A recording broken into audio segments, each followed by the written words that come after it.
All right, so I have just discovered Punks with Lunch, and I can't think of a better way to wrap up Black History Month. And this, of course, falls right in line with the safe injection site and the free crack pipe agenda of this crooked, corrupt establishment. But what exactly is Punks with Lunch? What does this organization do? And from what I could gather, they are sort of a California, or I guess more specifically, a Bay Area junkie coalition that allows dope fiends to efficiently mooch off of delusional Californians and the government at the same time. And naturally, it's just another case of people creating problems so that they can sell you back the solution.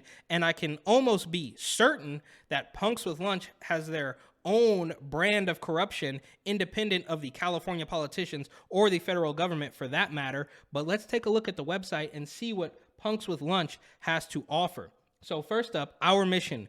We are a nonprofit organization run by volunteers dedicated to building community by providing life-saving services along with harm reduction resources to underserved and marginalized individuals. So there's a lot of buzzwords in that very short paragraph, and harm reduction is one of the newer rallying cries of these insane people. That's why they've opened up safe injection sites in New York. That's why they're handing out needles. That's why they're giving away crack pipes, because they want you to believe that somehow allowing people to do dope whenever they want is actually saving their lives.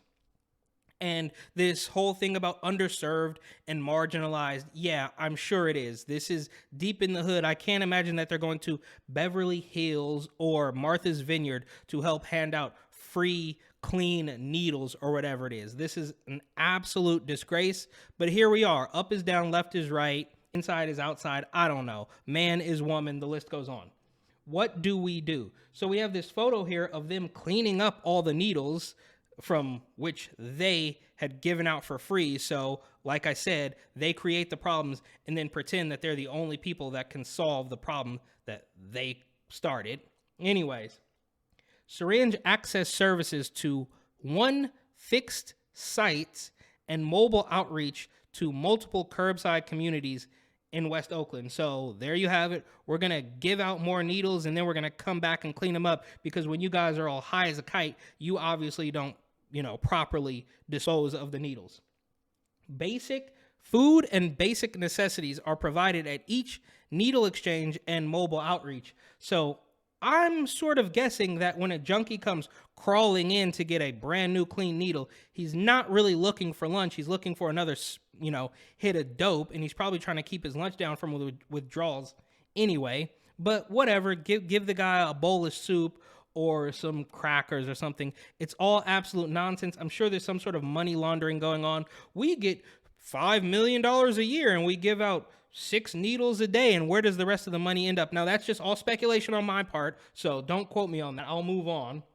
Narcan trainings, free or sliding scale based for businesses, nonprofits, and community members. So I guess what they're saying there is, if you can afford it, we're going to charge you for these Narcan trainings. But if you're just a junkie, a dope fiend, and you don't have any money, then it's free. I don't really understand how this model is going to work unless there is some sort of corrupt backdoor deal happening, and that's how they're getting all of these syringes. That's how they're getting all of this Narcan. Of course, they're telling you it's free because it is free to you, but you'd be sadly mistaken if you think the good folks over at Narcan are doing all of this out of the kindness of their heart, right? They made money, and the money has already changed hands without you being involved. Sort of like what we're seeing with the Rona vaccine push, but again, I'll move on. Tabling at shows and community events where we provide safer drug use supplies, fentanyl drug testing, safer sex supplies, and Narcan. So safer, it's not safe, but it's safer, right? So we're going to make sure that you get a clean needle to shoot into your arm, and we're going to make sure that there's no fentanyl in that dope that you're shooting. Now, we're not going to try to stop the fentanyl from coming in through Mexico or from China or wherever it's coming from, because that's all racist. All we know is that we're going to test it for you so that you don't die, and you can thank us for saving your life. That's what it looks like to me. Community cleanups around the neighborhoods we serve. Okay, well, that's pretty self-explanatory, even though you guys are the ones that distributed all the needles, and then you have to go back out there and pick them all up and then claim that you're a hero. Outreach counselors can help unhoused folks offer one-on-one support and direct linkages and referrals to resources in Oakland. So, of course, they have to use the term unhoused because I guess that's a little bit better than homeless. Advocacy and uplift voices of people who use drugs and people experiencing homelessness in Oakland. So again, this is them using their weirdo euphemisms and manipulating the language to make it sound a little bit different and a little bit less threatening than just saying, yeah, we're handing out needles to junkies, because that's exactly what they're doing.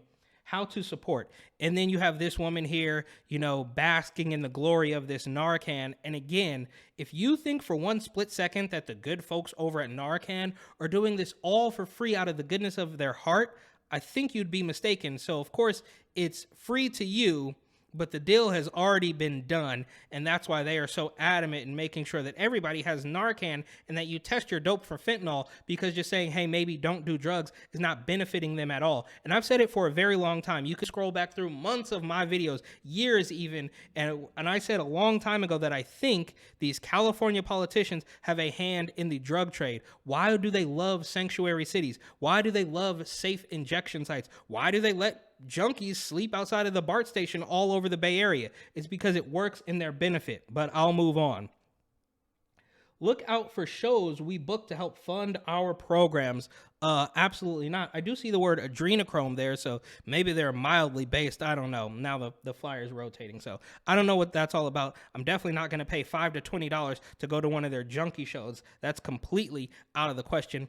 They have their GoFundMe and their, I guess, Amazon wish list linked here as well, which I certainly will not be donating. I'm not donating to anybody. It burns me just to buy a Kanye album, and I love Kanye, but I'll move on.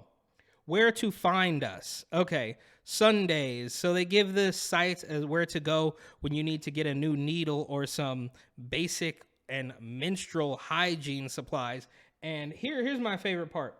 We ask that all participants practice physical distancing and wear masks when engaging with us. I don't know if that's a typo or if that's some sort of slang, but they are now trying to make you believe that Rona is so deadly, you need to wear a mask when you go to pick up your needle that you're about to shoot in your arm full of dope. That's what Punks with Lunch is doing, as far as I can see.